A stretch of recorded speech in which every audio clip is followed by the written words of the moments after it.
I mean, it was going to happen sometime, wasn't it?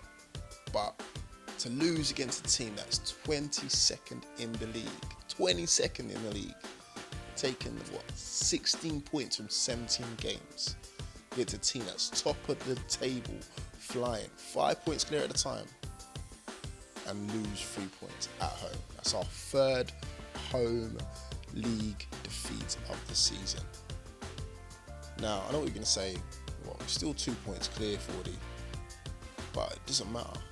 Against a team of this calibre, with a team of this quality, we should be beating Blackburn Rovers hands down. Let's make no qualms about that. Anyway, let's get into it. So, don't know me by now, it's Forde, aka Forde Mercy, and we're talking this display against Blackburn Rovers. 3 points dropped against a team that's now 20th in the table.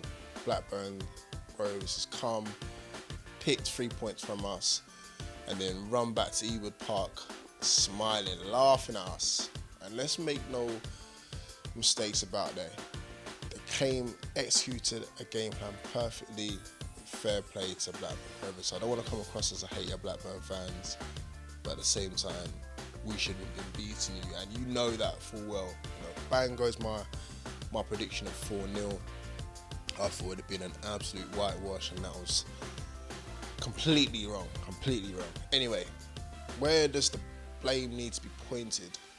Does it be pointed at Rafa, pointed at players, or just were we beaten by the better team? I think it was a mixture of everything. If you had a massive pie chart there, I would split it up into thirds. That's it really. And 2/3 of that could have been fixed from our point of view, because I think we was a better team. In fact, I know we're a better team going into this game. Now, if you look at the lineup, you can see it on screen now. Look at it. Think to yourself, who would start in that team on Tuesday against Hull City? For me, I'd say 4 players, tops. Darlow, obviously you know how I feel about Darlow. I think it's the best keeper that we've got here at the moment. So that's a given right now. Obviously Shelby, he walks into most teams in the Championship. That's a given. Same with Richie as well. And obviously the last one, which I didn't think I would be saying at the start of the season, but Kieran Clark. Apart from that, everyone has to battle it out with the rest of the squad. So, rest of the lineup, as you can see, the back four changed dramatically. Yedlin in for Anita. It just goes to show how much Anita can offer us. Maybe not pace-wise, but definitely defensively. Yedlin got caught out, and I still don't think we're using Yedlin to his full advantage at all. The man's got a place to burn. For someone who probably could catch up with Usain Bolt, I don't think we use him going forward enough at all. That frustrates me. And Bemba makes a return. Excuse me. Bemba makes a return for Lascelles.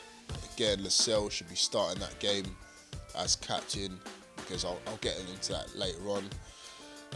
Bemba looked okay at first, but got rolled easily in the second half, I believe, by Ebnes or one of the Blackburn Rovers players, and it just goes to show that you might be fit, but I don't think you're match fit. And the mentality wasn't right there at all from a lot of players in the team. People thinking that we could walk this team at all. It's not correct at all. Obviously alongside him was Clark, had a decent game. Don't really think he was at fault with a goal. And I fully expect him to be playing against Hull City on Tuesday. Let's make no mistakes about that one. And obviously the big surprise, or one of the big surprises, was Jesus Gamis.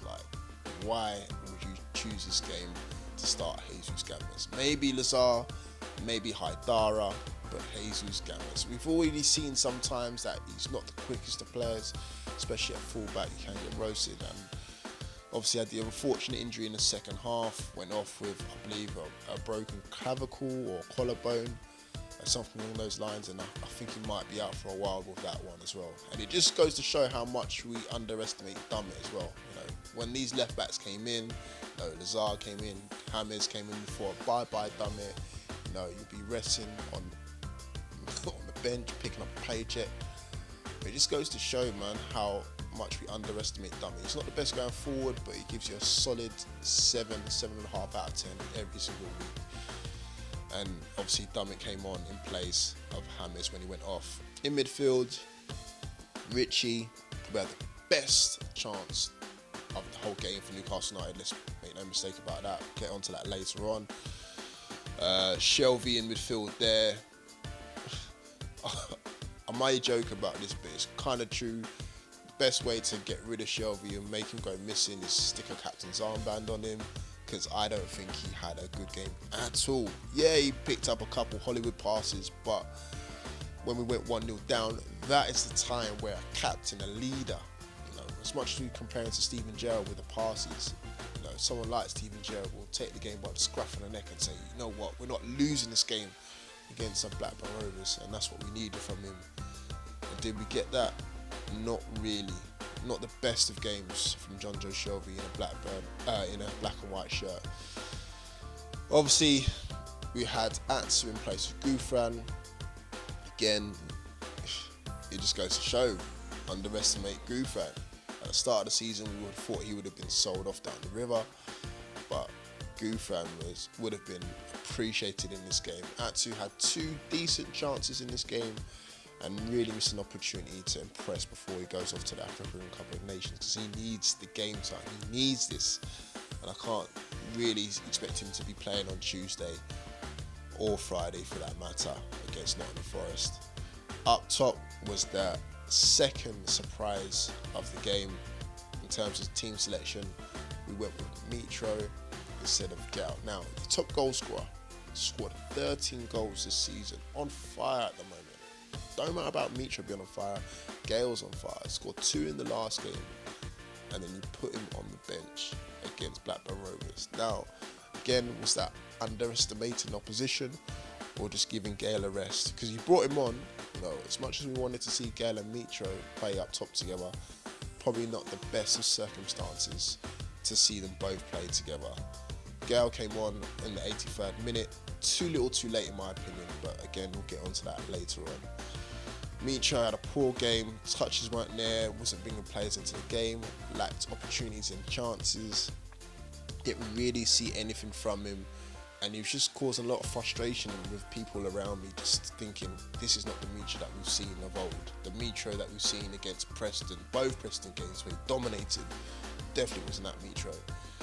And probably one of the worst games I've seen from Mitro, barring his sending-offs, etc. And obviously supporting Mitro, or supposedly supporting Mitro, was Perez. And again, just like a tap, hot and cold, definitely a cold game from Perez. Showed slight little glimpses of quality. Sometimes he can look Barcelona-esque.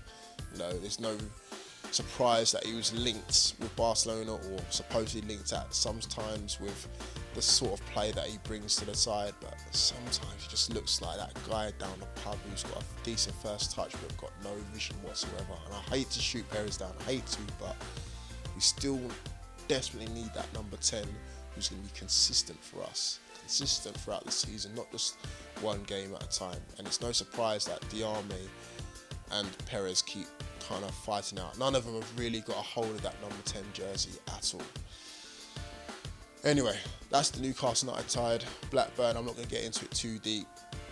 As I said before, there was a couple players that we need to look out for. Graham, bit of a nuisance. He did quite well, as much as it pains me to say that.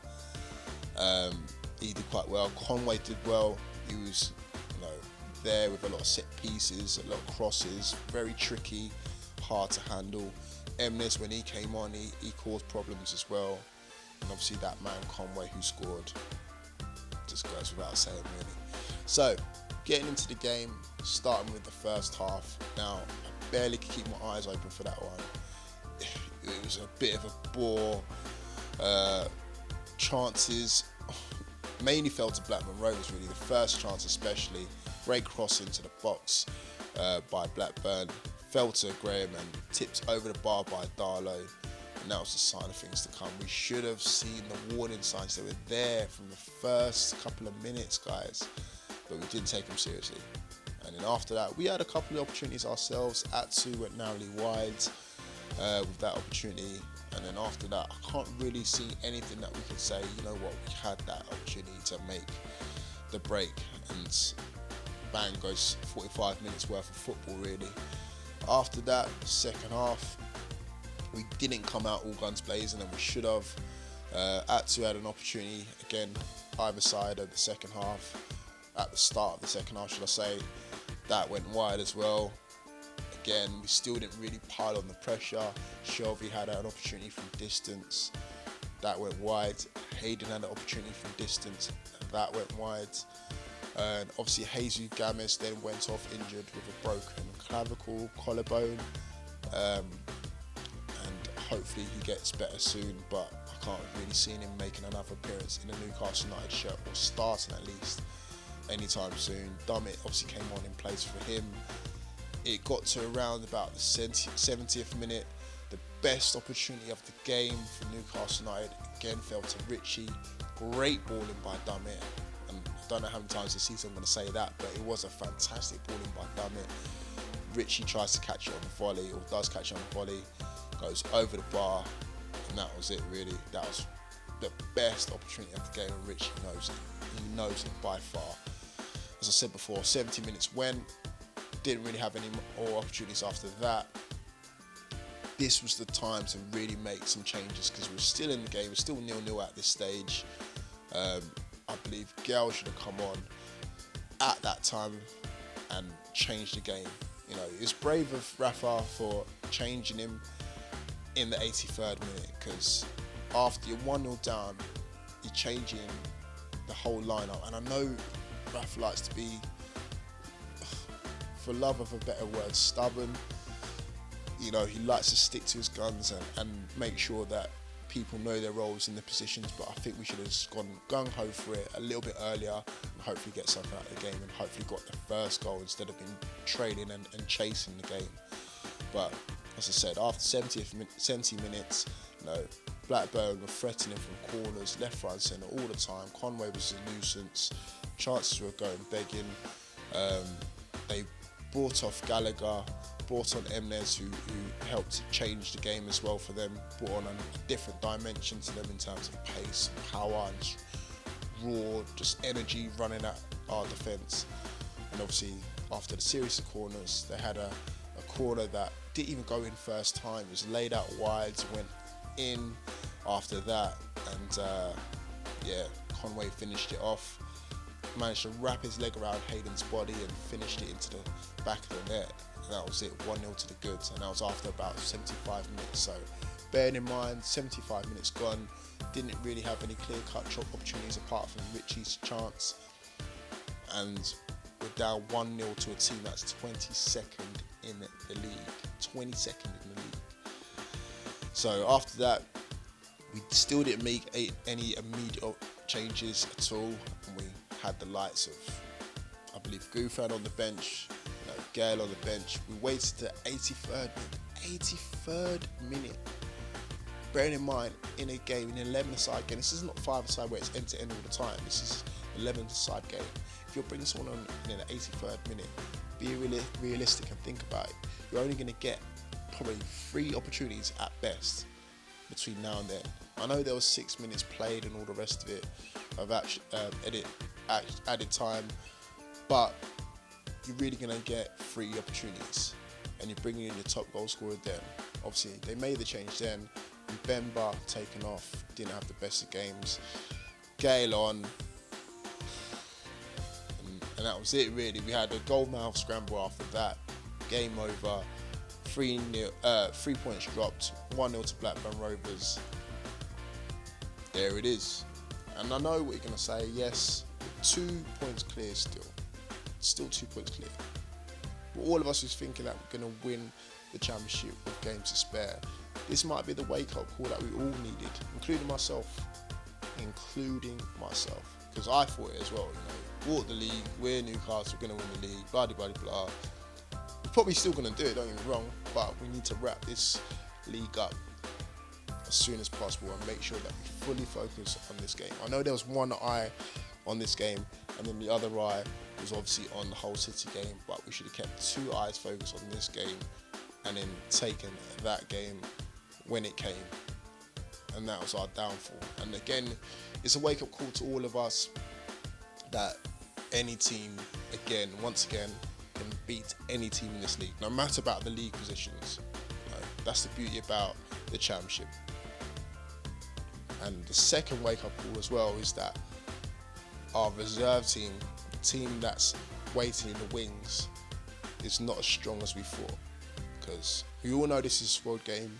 We all know that we've got a very strong first 11 that could probably walk into anyone's team in the Championship. But our reserve team is not that strong. So, where do we go on from here? Hull City on Tuesday, Nottingham Forest Friday. 2 games we must win to carry on this run. Not this run of games, because obviously the streak is gone, but carry on this run of momentum and hopefully get back to winning ways as soon as possible. Anyway, that's enough of me rambling on. Thank you guys for watching. If you managed to watch this whole video through to this point, thank you very much. I'll speak to you all soon. Hopefully see you at the Hull City game. There's fan camps to come, so make sure you watch out for those ones as well, especially the match experience. I'll see you guys all soon. Sorry I couldn't bring you some more uplifting footage, but it is what it is. These things happen, and it was bound to happen sooner rather than later. Speak to you all soon, guys. Take care of yourselves. Keep it tuned.